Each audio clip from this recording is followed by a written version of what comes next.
Welcome to the Bear in Global channel. Armed forces of Ukraine began a major operation. A major operation order came to the most important supply routes of the Eastern Front. Fierce clashes are taking place around the R66 highway. Russia's largest supply route is about to be captured by Ukrainian forces. Critical news keeps coming. With the arrival of shipments to Kiev, operations began. Combat experts thought that operations would begin within a week, but the attacks began at night.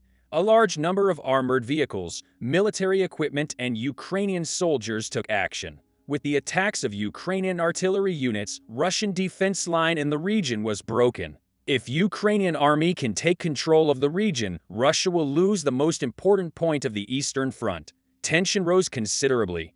According to the statements, Ukrainian army carried out a large number of shipments to the region in the morning hours. Russian sources said that shortly after, Ukrainian troops entered the R66 highway. A large number of Ukrainian soldiers took action to seize the surrounding Russian positions. Armored vehicles of Ukrainian army entered the highway. Artillery and rocket launcher units behind Ukrainian defense line are launching successive attacks on Russian headquarters, military equipment, and positions in the region. Meanwhile, Ukrainian army quickly seized the area. Russian defensive line was broken. However, it was stated that Russian troops resumed shipments and an increase in the number of Russian soldiers in the region was observed. Russian army may begin to launch attacks to regain control of the region. Because if Ukrainian army takes control of the region, Russia will have taken a big blow. Because it is possible to ship to the entire Eastern Front via the R66 highway, Ukrainian army wants to create a long corridor by conducting operations in Crimea. In this way, communication between the soldiers of Russian army will be broken. In addition, if shipments continue through this corridor, Russian troops may be surrounded from the south and north. Russian troops are trying every possible way to stop Ukrainian forces. Therefore, the intensity of the conflicts has increased significantly. We mentioned in our previous videos that Ukrainian army wanted to create a corridor on the Eastern Front. In this process, Ukrainian army wants to divide the Eastern Front into two and create new southern and northern fronts on the Eastern Front.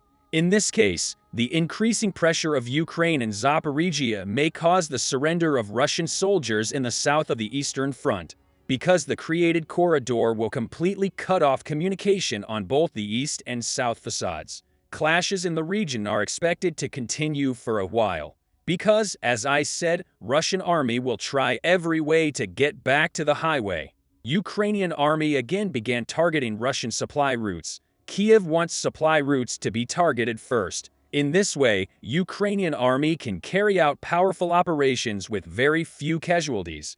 Because on the southern front, the shipment to Russian army had come to a standstill. Therefore, Moscow withdrew from the western side of Kherson in order not to inflict too many casualties in the region. We can say that Ukrainian forces want to implement a similar plan again. The biggest reason for the destruction of ammunition depots on Russian soil can be interpreted as attacks on supply routes.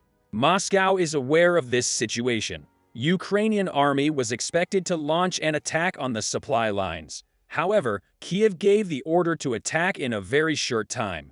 In this process, Russian army wants to increase the number of soldiers on Belarus and send support to the northern region of the Eastern Front. In addition, Russia wants to launch an attack on Ukrainian forces from a different front by launching an attack from Belarusian border. As Ukrainian army and Kiev were aware of the increase in the number of Russian soldiers, a large number of soldiers from the south and west were deployed on the northern front. Possible attacks of Belarusian and Russian soldiers can be stopped by Ukrainian soldiers in the region. The involvement of the Belarusian army in the war will greatly increase the intensity of the war on the territory of Ukraine, because the countries allied with Ukraine are sending military equipment and defense systems to Ukrainian army to protect their own lands. No Western country has sent troops directly to Ukrainian army. To summarize, Western countries are sending support to Ukrainian army to defend its territory. As you know, United States did not send long-range missile systems to Ukraine. It is stated that with these missiles, the Ukrainian army can directly attack Russian territory. For this reason, Western countries declared that they would not directly intervene in the war. However, Belarusian President Lukashenko has repeatedly stated that they can conduct a direct operation against Ukraine. Therefore, the launch of an operation by Belarus may cause greater measures to be taken, especially in Eastern Europe. In this process, Putin and the Kremlin put great pressure on Russian soldiers who join the army. Inexperienced soldiers to be sent to the front continue their training because they are under great pressure. In this process, we saw many Russian soldiers deserting from the front. In about a month, 4,000 Russian soldiers fled from the front. More than 3,500 Russian soldiers contacted Ukrainian troops to surrender. A similar incident took place on the Belarusian border in the morning today. According to the statements made, Russian soldiers who were trained in Belarusian territory laid down their weapons and fled from Belarus. It was announced that 4 Russian soldiers took one gun and fled from Belarusian border. Russia and Belarus launched a large-scale investigation to find the soldiers. However, there was a great increase in the number of Russian soldiers fleeing from the front. On the other hand, Ukrainian armed forces reported that a large number of Russian tanks were seized. Moscow wanted to organize a comprehensive attack with armored vehicles. However, all the plans were turned upside down in a short time. Moscow's effort to support his forces certainly did not go as planned. Russian tanks were sent to the front and were soon captured by Kievan forces. According to the statements made, Ukrainian army captured enough heavy Russian battle tanks to form a large tank battalion. Experts announced that Ukrainian army could counterattack with these tanks in a short time. Ukrainian army began to conduct numerous attacks, seizing Russian military equipment. Moscow continues to make major strategic mistakes on the front. Russian forces have been trying to capture both cities for the past 4 months. Initially, capturing the 2 cities made strategic sense because it was part of a larger, two-pronged attempt to encircle and trap Ukrainian forces in Donbass. Russian forces were unable to advance south despite some very costly value gains. Moreover, since Ukrainian counteroffensive in the east that shocked Russia and the world in September, Russian forces in the north of the Donbass have been either destroyed or repulsed. The Ukrainians also captured Izium and Lyman, as well as other important logistics centers, making any Russian counterattack from the north of the Donbass much more difficult.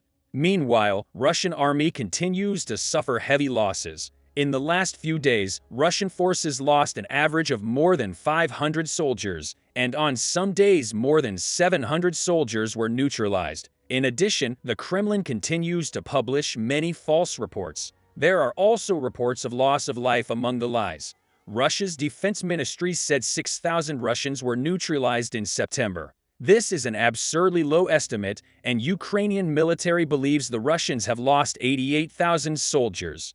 More than 9 months of war had depleted the ammunition stocks of Ukrainian and Russian armies. As a result, Kiev and Moscow are turning to their allies to replenish their arsenals and continue their operations. The violence of the war is increasing day by day. If Vladimir Putin continues to rule Russia, his war may continue for at least another year. The tension is higher than ever. We'll see what happens in the coming days. We have come to the end of another video. You can like the video to support us. By subscribing, you can easily follow new videos. I wish you all happy days. See you.